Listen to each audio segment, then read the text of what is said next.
He used to wear a badge to protect his community. Now he carries the word to transform it.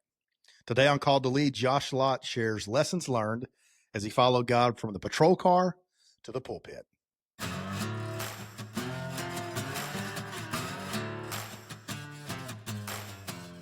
Today on Called to Lead, we have my friend Josh Lott here. Josh is a pastor, had quite a transition to get there, and we'll talk about that today as he shares his story. Thank you for joining us. Go ahead, if you would, subscribe, like, share, so we can get stories like this out to more people who need to hear them. So Josh is the pastor at Ivanhoe Baptist Church. He's been here for several years now, but I'll let him tell a little bit about his family and what he's doing right now. Go ahead, Josh. Like you say, man, I'm the pastor at Ivanhoe Baptist Church. Been here 7 years last month as the pastor. Teach and preach the Word of God. It's what he called me to do. My family, I've been married for 22 years to my wife, Ashley. She's going to be a fourth grade teacher at Sam Rayburn this year. I got 3 kids. Austin's 19. He's a sophomore at Texas A&M University, East Texas A&M University, at the degree in computer sciences. He's pursuing that. Avery is going to be a senior at Sam Rayburn High School, and Alex, she's 13, and she will be in 8th grade. Y'all are in the process of moving too, right? Well, yeah, sort of. We've got an offer on our house, and we're going through all that process right now to make sure all inspections and things come through. And if that's the case, then we'll be out here living in this community that we've been ministering to for the last 7 years. Awesome. So a little bit about how we know each other. So several years ago, I guess it was like 10 years ago now, probably, right? We were looking for another staff pastor at our church. You just felt called to ministry. You've been serving at First Baptist Savoy Yes. for a little while. The position that we needed was a children's pastor. Right. And you at the beginning said, I'm not sure I'm called to be a children's pastor, but I want to serve somewhere. And I want to get my feet wet and get some ministry experience. And so you came on staff and were there for a couple of years. And one of the cool things is that because of our shift schedule, Cody and I, the pastor at my church and myself, were both full-time firemen at the time. And so there were weeks that we couldn't be there. Right. And we needed someone to preach. Yeah. And so, like you were saying, first paid ministry job was there at 7th and Main as the children's pastor, associate pastor. That's when I was living in Savoy and serving there at First Baptist, just in volunteer role. And then Cody moved in like right down the road from my house. And so I heard about the job, and I saw Cody out there, and I went to talk to him one day, and he mentioned, that y'all needed a children's pastor. And look, again, we want to serve anywhere. I maybe had 4 sermons under my belt, when I came to 7th and Main, but hey, I mean, that was learning on the job and get to preach at least once a month for 2 years I was there. Really, really taught me and helped me learn and grow and to be able to serve here at Ivanhoe. So I know that before you came there, I know you did law enforcement for a long time. We'll talk about that. What led you? But before that, you were in the military out of high school, right? So what led you to the military? Where'd you serve? And then what led you later to law enforcement? Well, I wish I had a really exciting story about why I went to the military, but the honest truth, the reason I joined the military, because I had no idea what to do after high school.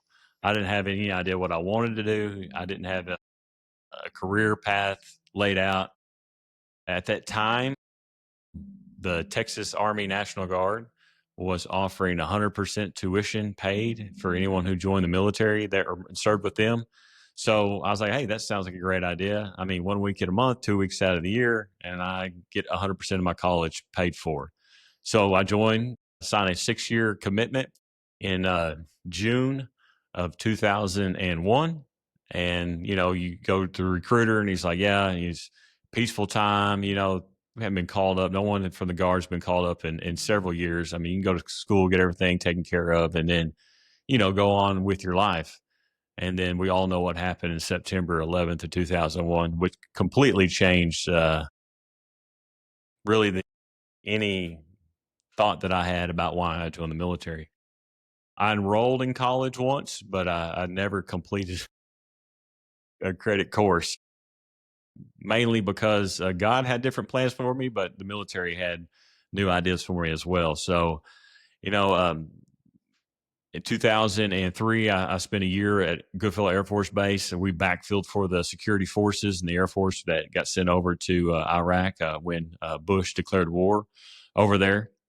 And then 2007, 2008, I served in Iraq in Operation Iraqi Freedom.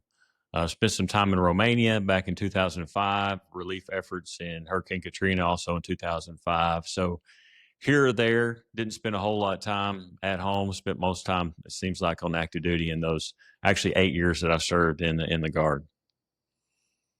And then how did that transition into law enforcement when you got out of that? Well, being in the Guard, I did law enforcement and the Guard both at the same time. And again, I get out of basic, I get out of AIT, and then I get sent to San Angelo for a year. And so when I come home, I have no job. I always thought that I worked for my uncle, my granddad, at a record service and mechanic shop as a teenager. And I figured, that's kind of my destiny, right? What else do I do other than just turn a wrench and learn from him? And while I was gone, or during high school while I was gone and stuff, he had a massive heart attack. My uncle did.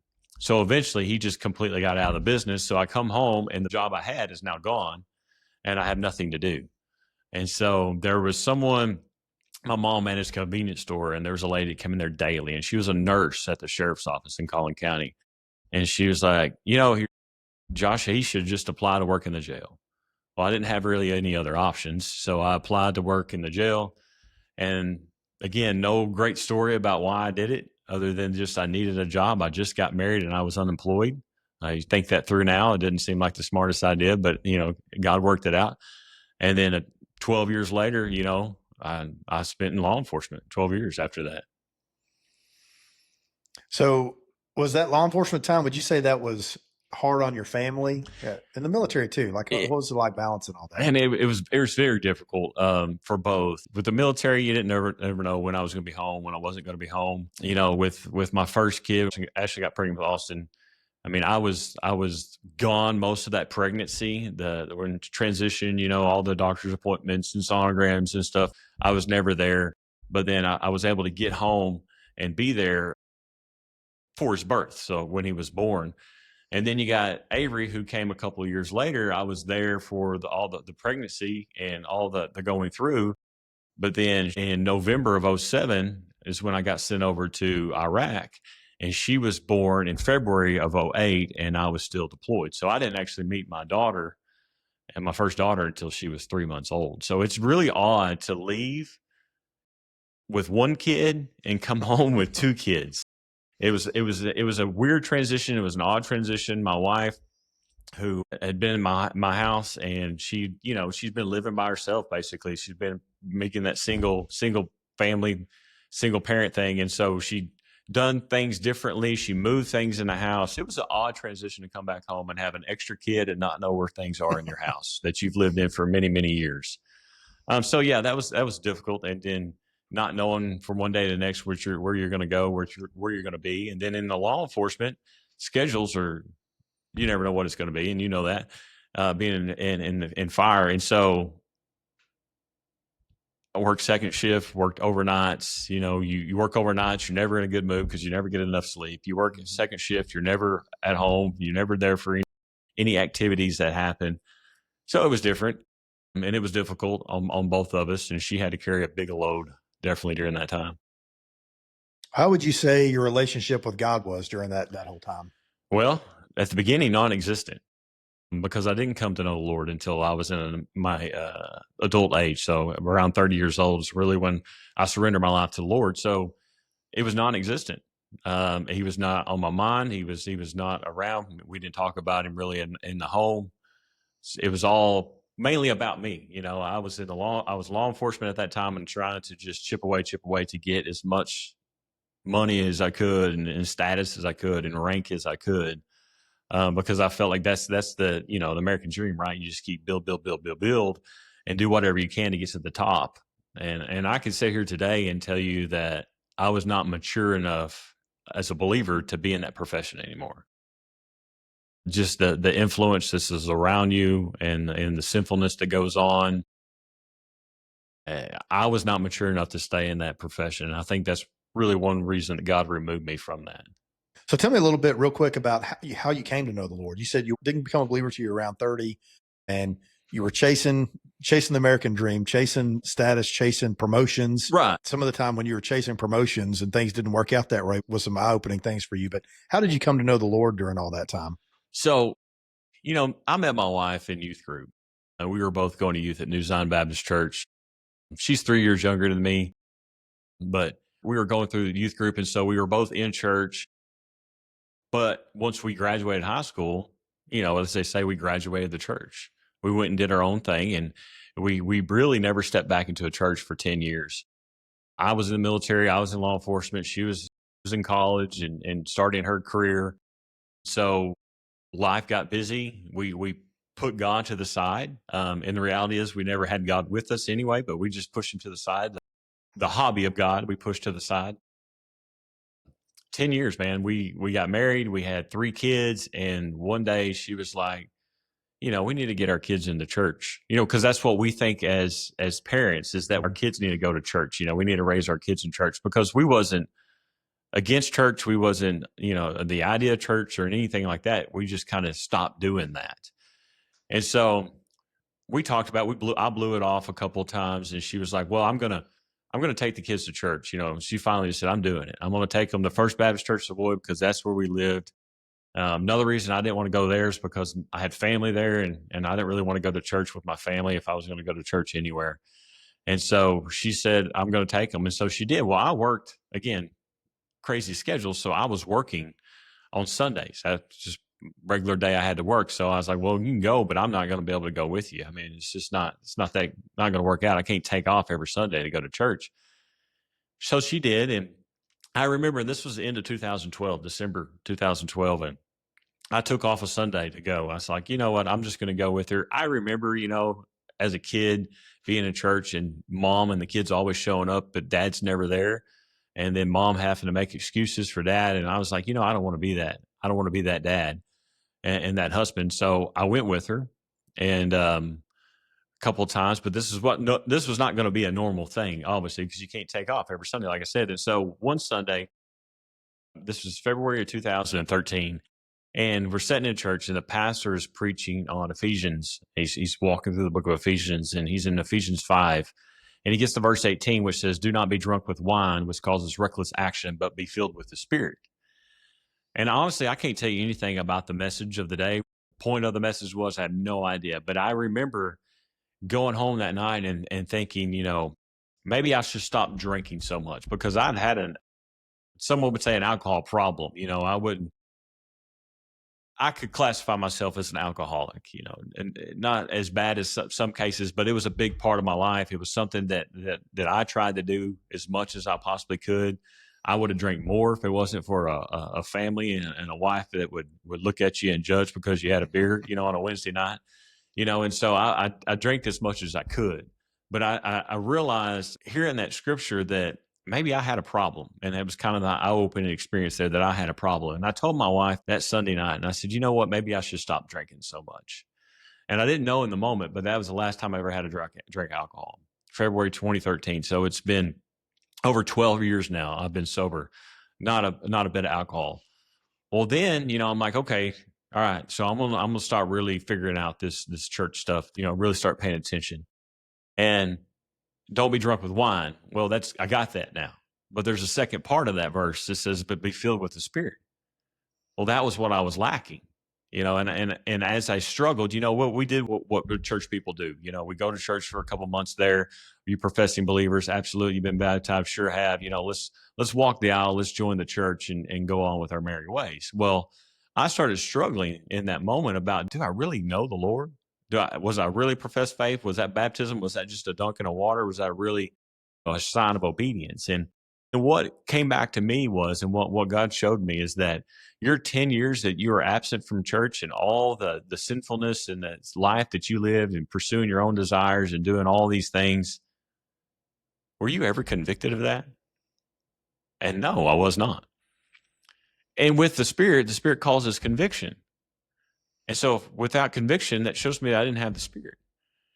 And so I remember asking my wife one day when I was working through all this, I was like, hey, do you ever feel like, you ever question your salvation, whether or not you know the Lord? Or, she's like, no, why? Well, that just made me mad because, like, I'm doing this, you should be too. And so A long story short, I surrendered my life to the Lord. I had to make that step to tell the church that, hey, I got up here before and told you I was a believer and wanted to join your church, and I wasn't a believer. But now I really have, surrendered my life to the Lord. And I realized I was a sinner. I realized I never walked with the Lord. And now, I have faith and I'm going to walk with the Lord. And it was that moment, which was almost a year later after I stopped drinking, that moment, um, it was like this weight had been lifted off of me. Like now I can start living the way God intended me to live and being obedient to Him. And so I did, and I really dove into the Word of God. I started wanting to serve in areas that I felt like was needed. Spirit started speaking through me through His Word, and just completely transformed any idea that I thought about Christianity. That's how you became a Christian. Yeah. And then how did God call you to ministry after that? Again, and that was in 2014. So this is a kind of a quick process for me. Okay. And I think there's a lot that goes into that, but first of all, I wasn't ignorant to Christ. I had knowledge, I've been in church. It was just actually what I was doing with that knowledge. And so, but then it's proof that I think God can grow you rather quickly if you commit to Him and you're obedient to Him.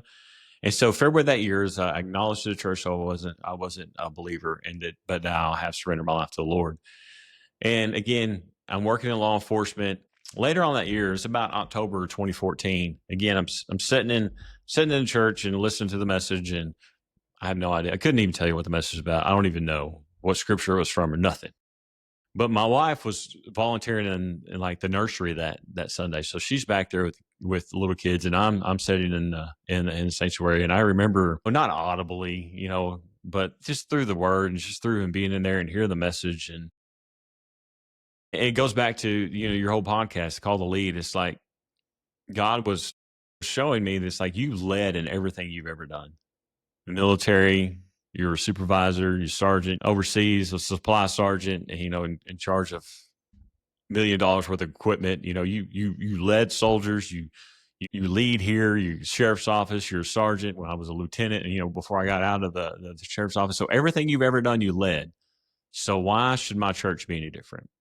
I didn't know what that meant, other than I need to step up and lead. And I thought that's what I've been doing, but I felt like there was more than that. I was like, I need to commit myself to the ministry of the gospel, whatever that means. But I need to do that, but I need to also share that with the people who love me in that church that will help support me and pray with me through that. So I go back and I go tell my wife, I was like, hey, I feel like I need to surrender to the ministry, because we had this discussion a little bit, but I said, like, I really feel like I need to surrender to the ministry. Like, she said, what do you mean? I'm like, I don't know. It's like, you're going to be a pastor. I'm like, I don't know. She says, does that mean that, you're going to go to the church? We just sell our house and move and go everywhere, wherever you're going to pastor? I'm like, I don't know. And she goes, well, I'm not doing that. And I'm like, okay. And so I go and I sit down back in the church in the sanctuary, and man, I just feel the pressure, and I feel like, if I don't do this now, when will I do it? Well, I left this conviction, that's this weight that's on me, or I'll let this pass. So I go back into the nursery. I'm like, hey, I really feel like I'm being called to the ministry. I feel like this is something that I need to do. She goes, well, why don't you just talk to the pastor about it? Come up here during the week. Like, I worked in McKinney, and this is Sunday morning. I had to be at work at 1:30. My pastor, he wasn't over at noon. And I said, well, I can't, she's like, well, that's good. I said, hey, you know what? That's a good idea. I'll just do that. Like, I'll come up here and I'll talk to him later. So went back in there, and it's like, you can't wait. And not that I was going to lose it. Maybe I was going to lose the opportunity. I don't know what it was, but it's like, you cannot wait in the moment. You led everything you've ever done. You led, you're going to lead in my church. So I go back and I tell her again. She's like, just, whatever. You do what you feel like you need to do, whatever. Because it's scary for, you don't know. I can't answer all your questions right now. And I remember I go down, at the end of the service, and I tell the people, tell the church, look, I feel like I'm called to the ministry. I'm called to the ministry of the gospel. I want to teach and preach God's word. I don't know what that means. I just want you to pray for me as I figure this out and I walk through this process with the Lord. And that was in October of 2014. And so then March of 2015, the church licensed me as a minister of the gospel. And then it was a year later that I was on staff with you guys. It's pretty quick. Pretty quick transition, yeah. Right. Mm-hmm. And how did you end up out here at Ivanhoe Baptist Church? And I say out here because That's where we're at. Ivanhoe is and it's in the middle of nowhere, but it does have a dollar store and a post office. So which it did that's not. a city, I mean, right? it had the post office when I was here, but I mean, the dollar store came. That's a game changer out here. I tell you, that dollar store. So, like I said, I served with you guys at you and Cody and David there at 7th and Main for a couple of years. Grateful for that, being able to just learn how to preach and prepare a message and do those things. And so I knew that, after serving with you guys for a couple of years, I knew that God was calling me to pastor. Whatever that meant, wherever that was, he was calling me to pastor. And one day I get a call from the interim pastor here at Ivanhoe, and he says, "Hey, I have your resume." I'm like, "I didn't give you my resume." He said, "Well, I know, but I got your resume." He said, "Are you willing to come and talk to me?" And I'm like, "Well," I said, "it's not my job to close any doors that God has opened. So sure," I said, "I'll come and talk with you."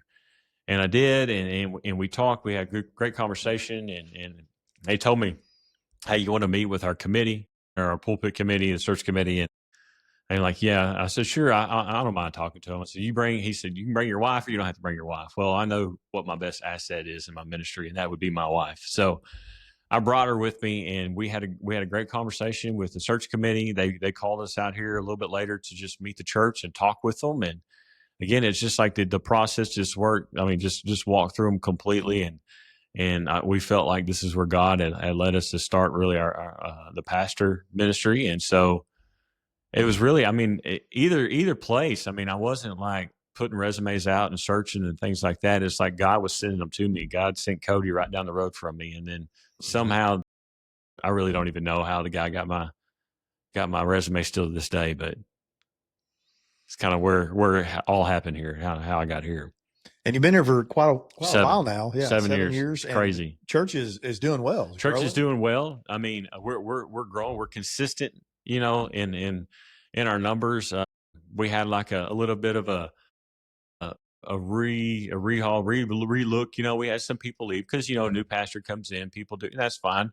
And we got some new, fresh people in, and we're growing spiritually. And, with that, you grow numerically. So, yeah, really doing good here. And I'm glad the Lord has allowed me to see some of the things he's doing here at Ivanhoe Baptist Church. Yeah. And part of that growth too comes from the fact that one of the great things about being in a small community is that you quickly get to know a lot of people, right? And you're involved in the school, and the local school out here, Sam Rayburn ISD, is really open to have pastors and youth pastors and whoever come and being there for lunch. They do some events where you're invited to come pray and to speak. And so then that's part of it, is that you have, and not every pastor does that. There's some pastors that don't really get plugged into the community, but you have done that. And part of that is, again, your wife is a teacher, your kids are involved at the school. So that kind of is a natural meshing point there for y'all, but it's been a beneficial one, I would say too. Yeah. And you got to be intentional with that as well. Because one of the things we did is, I live in Bonham, and I've lived in Bonham for the last 8 years. I moved into a house that's 5 blocks from 7th and Main. I live at 11th and Main, and the church is 7th and Main. So when I bought that house, we moved there. We bought the house so that we could be close to the church that I was ministering in. And a year later, I'm from that house now out here at Ivanhoe, which is great because we lived in Savoy. I don't think that I've ever would have thought to take the pastorate at Ivanhoe if I had to drive from Savoy to Ivanhoe, every day. It wouldn't make any sense. So God did that for a purpose. So now what do I do with my kids? My kids have always went to school in Savoy. All right. I live in Bonham. Like literally I can see 2 schools from my house, Bonham ISD schools. But we decided for our kids to go to Sam Rayburn because this is where I minister. And it's going to make me be part of Sam Rayburn. If my kids were in Bonham, I would be involved in Bonham. I would be there for games and be there for that kind of stuff. So you have to be intentional in that. You have to make sure that it's going to you do things that's going to cause you to need a minister anyway. And so one of that reasons is my kids came out here was for that, because I wanted to get part of this community, and my kids being here would definitely make that happen. And that's another reason that my wife has finally moved out here to Sam Rayburn too, as well. It's just, again, to be in this community, and hopefully very soon we'll live out here. So even 7 years here, we're still transitioning out into this community. What are things that you learned in law enforcement or military, things that you learned in your previous careers that you still seem to be utilizing it, but in ministry today? I would say people, how you deal with people, how you serve people, how you it's customer service. I mean, any way you look at it, you're doing customer service, um, and just not being fearful of whatever may come your way. I mean, we could sit here and tell stories all day about law enforcement and ministry and firefighting and all that kind of stuff. But I don't have a seminary degree or none of that. I didn't do that stuff. And there's nothing wrong with that. But I can look back and see that God has been training me for the ministry my whole life, being in the military, being in law enforcement. I'll tell you this too, and something we haven't talked about. I was a manager for CVS Pharmacy for a couple of years too, transitioning out of law enforcement to full-time ministry. And I think that God did that for a reason too, because you go from law enforcement, especially where like, I got this uniform on, I'm wearing this badge, this is what I need you to do, and you're going to do it. And you're not going to question me about it. I have that authority standing in front of you to have you do that. Well, you don't take that kind of mentality into the church and tell someone you're ministering to, hey, this is what you're going to do. And it doesn't matter. Don't question me. This is what I need you to do. So God took me from law enforcement, where you're going to do what I do anytime I want you to do it, to CVS Pharmacy, where I know that you're wrong, but I'm going to give you free stuff anyway.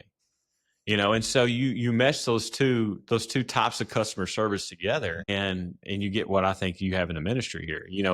As a pastor, you have biblical authority over the church and the people that he's put in front of you, but you do that with love and with grace and with mercy.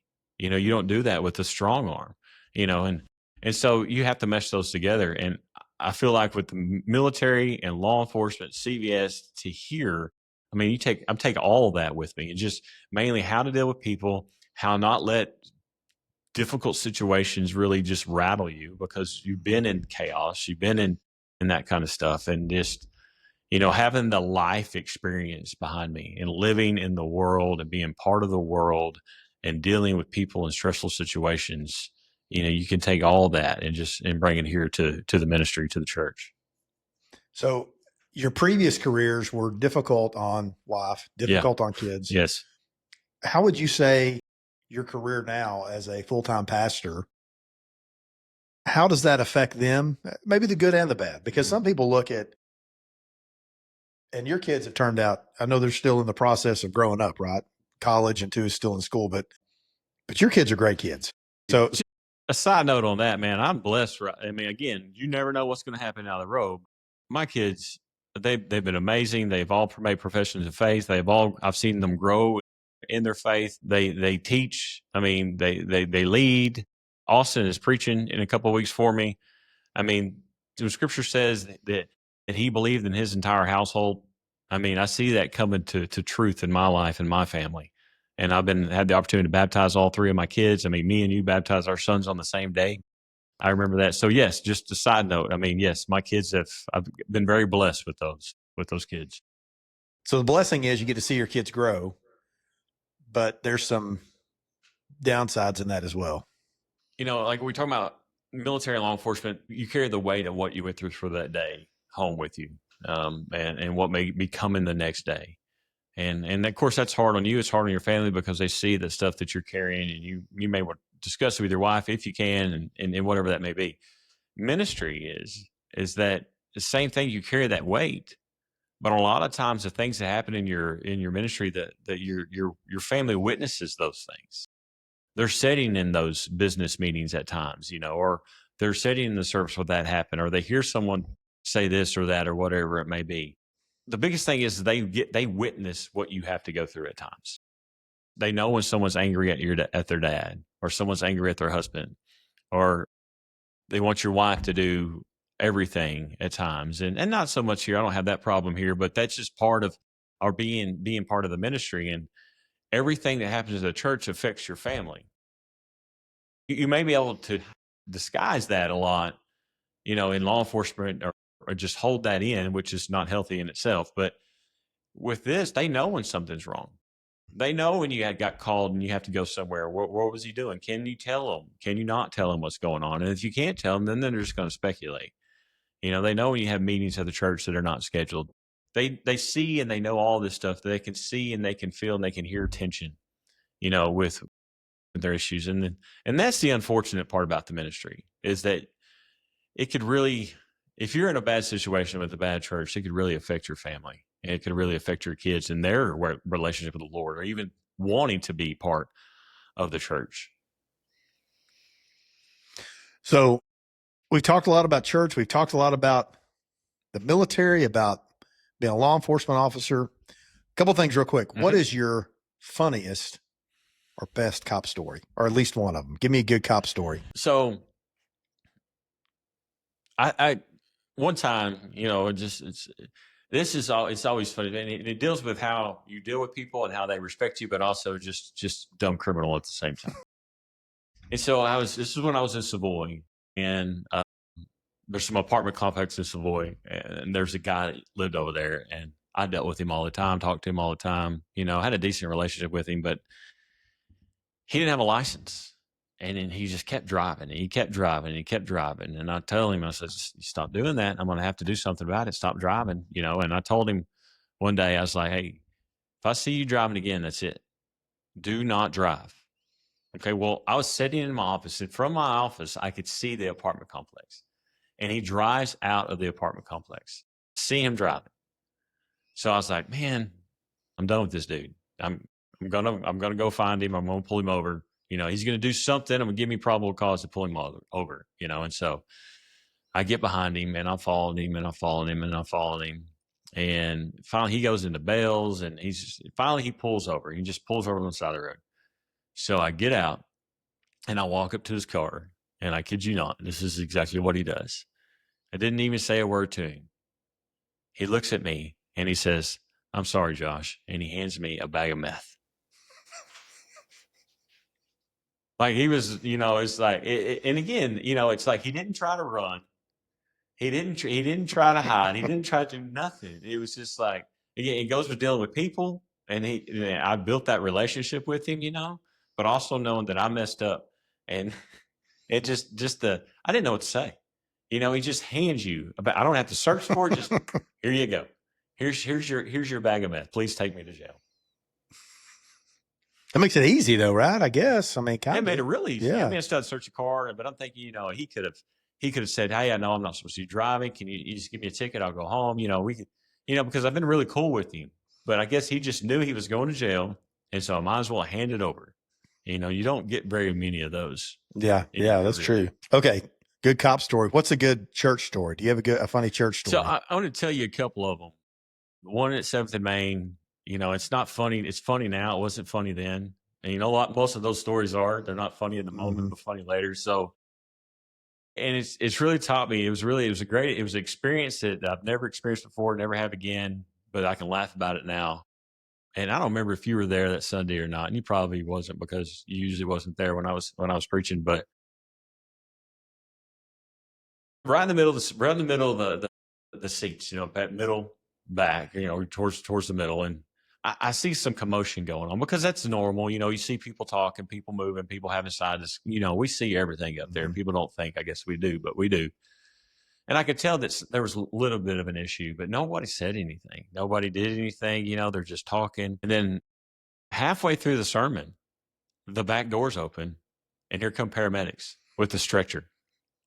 No one says a word. Someone could have said, hey, we're having a medical issue down here. We're about to call 911. Yeah, we got a problem. I have no idea what's going on. And I'm in the middle of the message. Were you there? I don't remember if I was there or not. So, not knowing what to do. I mean, how do you go on from that? You have to wrap it up. You just preach on, right? Wait, no. Well, maybe they're lost. Maybe they'll hear. I got 2 more points. Y'all, you paramedics, you're going to hear this too. But I just said, you know what, guys? I think now would be a good time just to go to the Lord in prayer. And I'm thinking, is there a way, like in the future, that we could have hand signals or something to know, where I will know what's happening when the back door opens and the paramedics start rolling down the middle aisle with a stretcher? Somebody could have just raised a hand in the middle, like, hey, hold up. We got a problem. We're going to call the paramedics.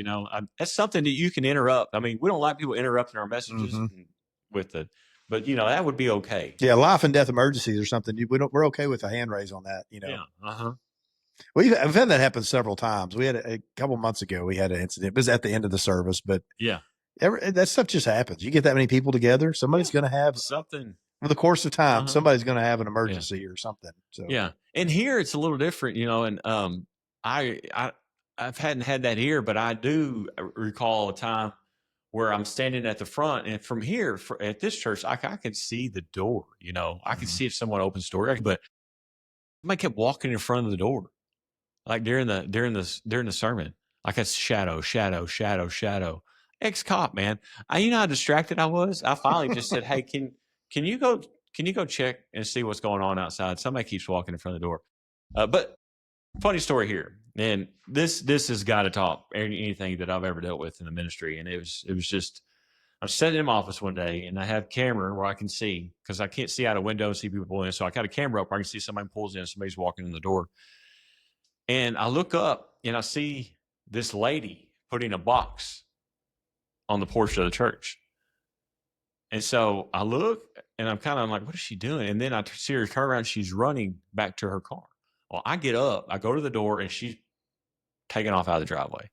So I pull this box up, and I'm like, I'll go get some gloves because I don't know what's in the box. So I get the box and I open it up, and it's what looks to be ashes in a small box, ashes. And then there's a note. So I'm going to read the note for you. You get the full context of what this says. It said, I bought a used car that said a little old lady owned the car. I found this in the car, and I think it's a cat or a dog, and I don't want to disrespect the dead and don't know what to do with them. And I figure you guys would know what to do with them. So here it is. Thank you, and may whoever or whatever rest in peace. Sincerely, Riding Solo. This was over a year and a half ago. I don't know why, but the ashes are still sitting on the shelf in my office. I don't know what to do with them. She was wrong. You didn't know what to do. I didn't know what to do with them. Yeah. I didn't know what to That's do not with a normal occurrence, them. is it? That's not a normal thing. No, not at all. Crazy things happen at every job, but people think of ministry as, that crazy things don't happen, but they do, because you're still dealing with people. People are what make everything crazy, right? They do. I mean, stuff's happen all the time. There's stories that's just not all you could share here, but yeah. That's true. That's true. Crazy stuff. Like there's cop ones, ministry ones, fire department ones, EMS ones, all kind of stories that aren't appropriate for sharing, HIPAA violations, whatever it is. Right. And sometimes people may just, you don't want people get sick and thrown up on their, on their devices. Yeah, we can't have that. One last thing. What's one good piece of leadership advice that you've received sometime in life that's proven true over and over again? I tell people, about leading. There's never been a job or position that I've had that I did not clean a toilet, that I did not have to pick up human waste, so to speak. Meaning is that it doesn't matter how high you get, you still have to do the job at the lowest of the low. You still have to do that. And people are going to respect you for that. People are going to follow you for that. You got to lead by serving. You have to be willing to do everything that you ask anyone else to do. And it's about humility. You got to lead with humility. You can't put yourself above other people. You can't think that you're too good to do something that you would ask anyone else to do.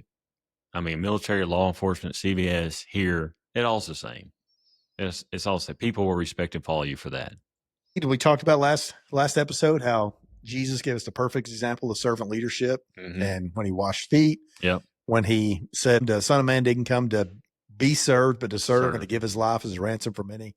I mean, giving your life is what really we do as a Christian, is making ourselves last and making Jesus and then others first.